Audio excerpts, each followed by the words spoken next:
Assalamualaikum warahmatullahi wabarakatuh. Perkenalkan, nama saya Alfi Zubrida Rena Ningtyas dari Fakultas Tarbiyah dan Ilmu Keguruan, Program Studi Pendidikan Guru Madrasah Ibtidaiyah. Pada kesempatan kali ini, saya akan menyampaikan resumen materi dari PPAK 2021 UIN Maulana Malik Ibrahim Malang. UIN Maulana Malik Ibrahim Malang memiliki 7 fakultas tarbiyah dan keguruan, yang mana fakultas tersebut merupakan fakultas tertua dan terkemuka. Kemudian ada juga fakultas syariah, fakultas ekonomi, fakultas psikologi, fakultas sains dan teknologi, fakultas humaniora, dan fakultas kedokteran dan ilmu-ilmu kesehatan. Serta ada pasca sarjana dan 15 program studi lainnya. Berdasarkan Protamek atau Rencana Induk Pengembangan UIN Maulana Malik Ibrahim dan juga Rencana Strategi, maka kampus ini sekarang berada pada tahap internasional recognition dan international reputation, atau pada tahap pengakuan internasional dan reputasi internasional. Oleh karena itu, program-program yang mendukung upaya-upaya internasionalis universitas selalu mendapatkan dukungan, di antaranya dengan berbagai event internasional maupun nasional. Pendesain kurikulum berwawasan nasional juga memperbanyak program studi yang terverifikasi internasional maupun yang terakreditasi nasional. Upaya-upaya internasionalisasi adalah dengan mendorong dosen-dosen dan para mahasiswa untuk melakukan publikasi hasil riset dalam jurnal nasional dan internasional, sehingga karya-karya dosen dan para mahasiswa bisa menambah diskualiti UIN Maulana Malik Ibrahim Malang, sehingga bisa meningkatkan peringkat universitas. Kampus UIN Malang memiliki kelebihan dalam menyelenggarakan pendidikan, melakukan integrasi keilmuan dan memadukan sains dan Islam, dan integrasi kelembagaan dengan memadukan pesantren dan universitas, untuk membentuk karakter mahasiswa yang memiliki keagungan ilmu dan akhlak. Pada UIN Malang terdapat Ma'had Al-Jami'iyah. Terdapat 2 pilar dari 4 pilar ulul albab, yang mana kedalaman spiritual, keagungan akhlak, keluasan ilmu, dan kematangan proyek mahasiswa. UIN Maulana Malik Ibrahim Malang memiliki pusat pengembangan bahasa asing, seperti bahasa Indonesia, bahasa Inggris, bahasa Arab, dan bahasa Mandarin, dan bahasa lainnya. Juga terdapat rumah tahfidz Al-Quran atau bisa disebut dengan RTQ dan HTQ, yang berfungsi untuk melanjutkan hafalan-hafalan Al-Quran. Ada juga rumah moderasi beragama untuk mewujudkan generasi yang moderat. Ada juga perpustakaan untuk membantu pembelajaran para mahasiswa. UIN Malang memiliki mata kuliah pengembangan kepribadian yang menjadi ciri khas UIN Malang dengan UIN-UIN lainnya atau perguruan tinggi lainnya. Berdasarkan paparan tersebut, saya bisa menyimpulkan bahwa UIN Maulana Malik Ibrahim Malang seperti kota Baghdad yang kaya akan ilmu pengetahuannya. Selanjutnya, setelah kita membahas tentang program studi, fakultas, keilmuan, kampus, dan lain-lain, sekarang kita akan membahas tentang kemahasiswaannya. Menjadi mahasiswa UIN Maulana Malik Ibrahim tidaklah mudah. Kita termasuk the best human material, yang artinya manusia-manusia pilihan. Menjadi mahasiswa baru itu harus mengupayakan diri secara mental, spiritual dalam mengikuti kegiatan-kegiatan perkuliahan. Orang yang memiliki mental spiritual itu indikatornya ada 3. Yang pertama, berpikir ilmiah. Yang kedua, berpikir dan bersikap positif. Dan yang ketiga adalah harus kreatif. Ada 18 unit kegiatan mahasiswa yang ada di UIN Maulana Malik Ibrahim Malang untuk memfasilitasi bakat, minat, potensi mahasiswa. Contohnya simponi, resiman mahasiswa, jepret, klub, unit kepramukaan, mapalatur sina, junior taekwondo, dan lain-lain. Terdapat banyak kegiatan ekstrakurikuler dan intrakurikuler di Universitas Maulana Malik Ibrahim Malang. Pada UIN Maulana Malik Ibrahim Malang juga terdapat beasiswa untuk membantu mahasiswanya. Jika mahasiswa ingin menyampaikan aspirasi, unek-unek, dan pendapat-pendapat yang ingin disampaikan kepada kampus, kita bisa melalui Senat, Dewan Eksekutif Mahasiswa, Himpunan Mahasiswa Jurusan atau Prodi. Di UIN Maulana Malik Ibrahim Malang juga sudah ada jalur akselerasi. Contohnya, pada saat semester 7, kita bisa langsung daftar ke jenjang selanjutnya yaitu S2. Cukup itu saja yang dapat saya sampaikan terkait dengan kemahasiswaan, unit kegiatan mahasiswa intrakurikuler maupun ekstrakurikuler yang ada di UIN Maulana Malik Ibrahim Malang. Dewan Eksekutif Mahasiswa Universitas atau bisa kita sebut dengan DEMAYU adalah organisasi intrakampus yang merupakan lembaga eksekutif mahasiswa di lingkungan atau di level universitas. DEMA ada di beberapa lingkungan, yakni DEMA Universitas, DEMA Fakultas. Adapun turunannya, yakni Himpunan Mahasiswa Jurusan atau HMJ ataupun Prodi. Fungsi DEMA Universitas adalah sebagai pelaksana program organisasi kemahasiswaan. Pada lingkup PTN bisa disebut dengan Badan Eksekutif Mahasiswa atau biasa disingkat dengan BEM, yang berada di bawah naungan Kementerian Pendidikan. Sedang DEMA atau Dewan Eksekutif Mahasiswa berada di naungan Kementerian Agama. Pada SK Dirjen 4961 dijelaskan bahwasannya fungsi DEMA Universitas adalah sebagai pelaksana program organisasi kemahasiswaan sebagai lembaga yang mengkoordinasi dan menginstruksi pelaksanaan kegiatan mahasiswa di tingkat universitas. Adapun tugas DEMA Universitas adalah melaksanakan program kerja yang telah disepakati oleh Senat Universitas, menginformasikan dan mengkomunikasikan kegiatan mahasiswa di tingkat universitas, melaksanakan koordinasi dan sinkronisasi kegiatan mahasiswa pada warak 3. Adapun beberapa kementerian-kementerian dalam DEMA Universitas. Yang pertama yaitu Kementerian Dalam Negeri, yang mengkoordinasikan atau mengkomunikasikan di lingkungan internal Universitas UIN Maulana Malik Ibrahim Malang.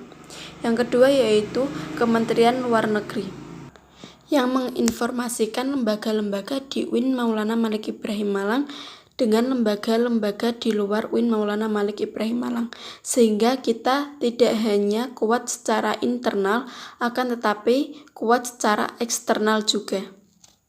Selanjutnya, Kementerian Sosial, Hukum, dan Politik. Kementerian ini lebih kepada pengembangan ataupun pada kajian-kajian terkait isu-isu yang berkaitan dengan sosial, hukum, dan politik. Selanjutnya, Kementerian Agama.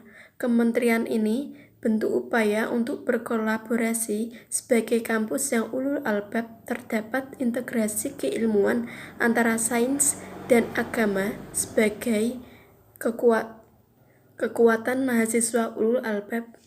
Selanjutnya, Kementerian Pengembangan dan Kreativitas. Pada kementerian ini kita selalu berkoordinasi antar kementerian untuk mendukung program-program kemahasiswaan atau program kerja yang dicanangkan oleh Dema agar menjadi satu kesatuan yang utuh. Selanjutnya, Kementerian Komunikasi dan Informasi. Pada kementerian ini lebih pada melakukan publikasi beberapa kegiatan-kegiatan yang telah maupun yang akan dilaksanakan oleh Dema Universitas. Adapun struktur Dema Universitas yakni pertama ketua, selanjutnya bendahara, wakil, dan sekretaris. Kemudian di bawahnya ada beberapa kementerian yang telah saya sebutkan tadi, dan yang terakhir adalah anggota. Dari Dema terdapat program kerja Sapa Sekolah yang bertujuan untuk membantu memberikan hal kepada kampus untuk mempromosikan kepada sekolah-sekolah yang ada di Malang Raya dengan memberikan pelatihan terkait kepemimpinan dan keorganisasian. Yang terpenting adalah terkait pembangunan kinerja.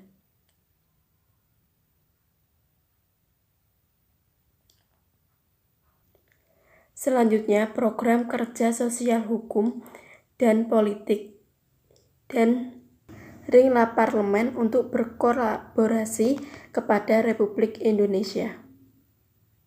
Itu tadi hal-hal yang dapat saya sampaikan berkaitan dengan Dema Universitas. Senat Universitas adalah organisasi mahasiswa UIN Maulana Malik Ibrahim Malang yang berperan sebagai lembaga legislatif yang mengkoordinasi Dema, UKM, dan HMJ. Kerja SEMA berada di balik layar, yang bertugas untuk merumuskan perundang-undangan, merumuskan terkait peraturan-peraturan organisasi di UIN Maulana Malik Ibrahim Malang. Fungsi SEMA ada 4, yaitu advokasi, legislasi, pengawasan, dan anggaran. Bisa dikatakan SEMA adalah wadah untuk menampung aspirasi dari para mahasiswa. Adapun tugas SEMA yaitu mengawasi dan mengontrol Demayu, memberikan persetujuan setiap kegiatan yang akan dilaksanakan oleh Demayu, memberikan pengesahan setiap laporan pertanggungjawaban setelah selesai agenda tersebut, memfasilitasi aspirasi mahasiswa UIN Malang, dan menyerahkannya kepada pihak-pihak yang bersangkutan. Adapun wewenangnya adalah memberikan mandat untuk pelaksanaan pemilwa, mengawasi pelaksanaan program kerja dan kebijakan Demayu, turut andil dalam mengkaji permasalahan yang timbul di dalam negara dan tingkat universitas. Adapun komisi daripada Senat Universitas yaitu Komisi Advokasi dan Hukum, Komisi Organisasi dan Kemahasiswaan, Komisi Administrasi dan Keuangan, Komisi Informasi dan Komunikasi. Selanjutnya yaitu resumen materi tentang kebangkitan bangsa menuju Indonesia tangguh. Kondisi negara saat ini masih pandemi dan sudah landai. Untuk saat ini, obat untuk COVID-19 belum ada, akan tetapi vaksin sudah ada dan selalu mematuhi protokol kesehatan.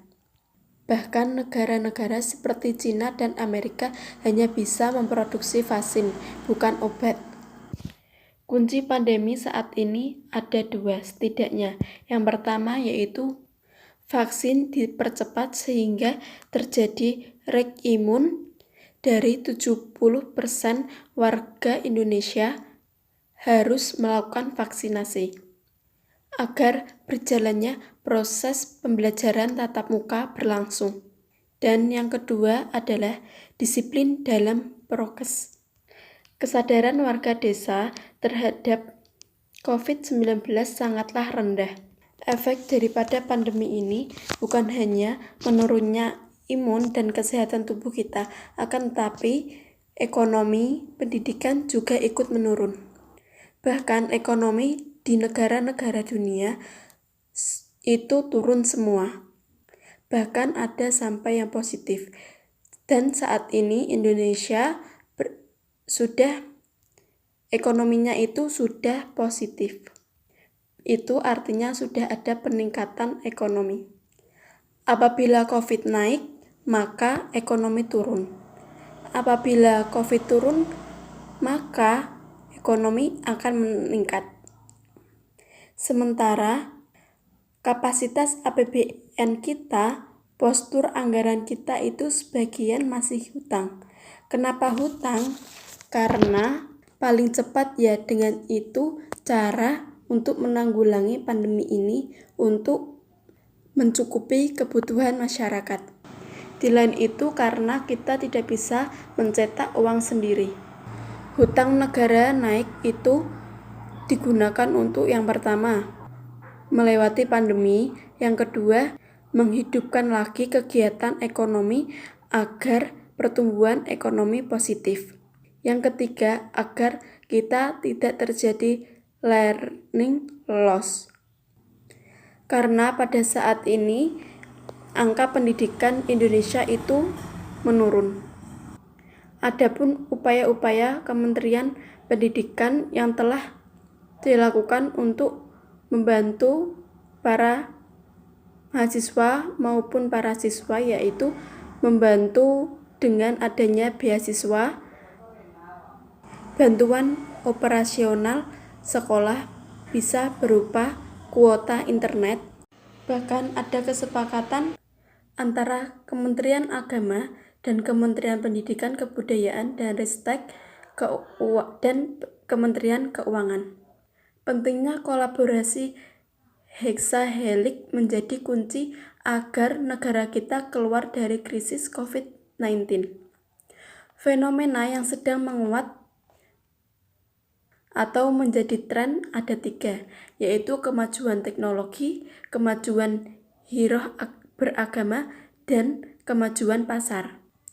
Adapun peran dan peluang UIN atau PTKIN. Yang pertama yaitu arus utama pengembangan teknologi digital. Yang kedua, link and match dengan sektor industri, kemudian menjadi kekuatan socio-teknopreneur, kemudian epicentrum apabila ajaran agama inklusif. Apabila mahasiswa UIN Malang berhasil melakukan 4 hal tersebut, maka tidak akan ketinggalan zaman. Cukup itu yang dapat saya sampaikan untuk materi ini. Selanjutnya yaitu materi moderasi beragama dalam bingkai NKRI. Belakangan ini ada fenomena yang cukup menyedihkan. Kita ini susah untuk membedakan antara keislaman, kearaban, dan ketimur tengahan. Jadi, tidak sedikit masyarakat kita yang sudah kearaban itu menjadi muslim yang baik. Indikatornya adalah orang itu sering melihat dekat dengan Allah diukur dari simbol-simbol yang dipakainya. Apabila ada seorang alim, latar belakang pendidikannya pesantren, tapi tidak diiringi dengan simbol-simbol tadi yang mengarab tadi, belum dikatakan utuh sebagai muslim. Menjadi Arab dan Muslim itu sudah kabur, sudah samar, tidak bisa memberikan definisi yang tepat dan operasional. Inilah yang terjadi saat ini, pengkaburan antara kearaban dan keislaman. Moderasi beragama berarti kita berada di tengah-tengah agama, yaitu tidak berat kiri maupun berat kanan, berat kelompok ini dan berat kelompok yang lain. Kita berada di tengah-tengah. Cukup sekian yang dapat saya sampaikan. Kurang lebihnya mohon maaf. Wassalamualaikum warahmatullahi wabarakatuh.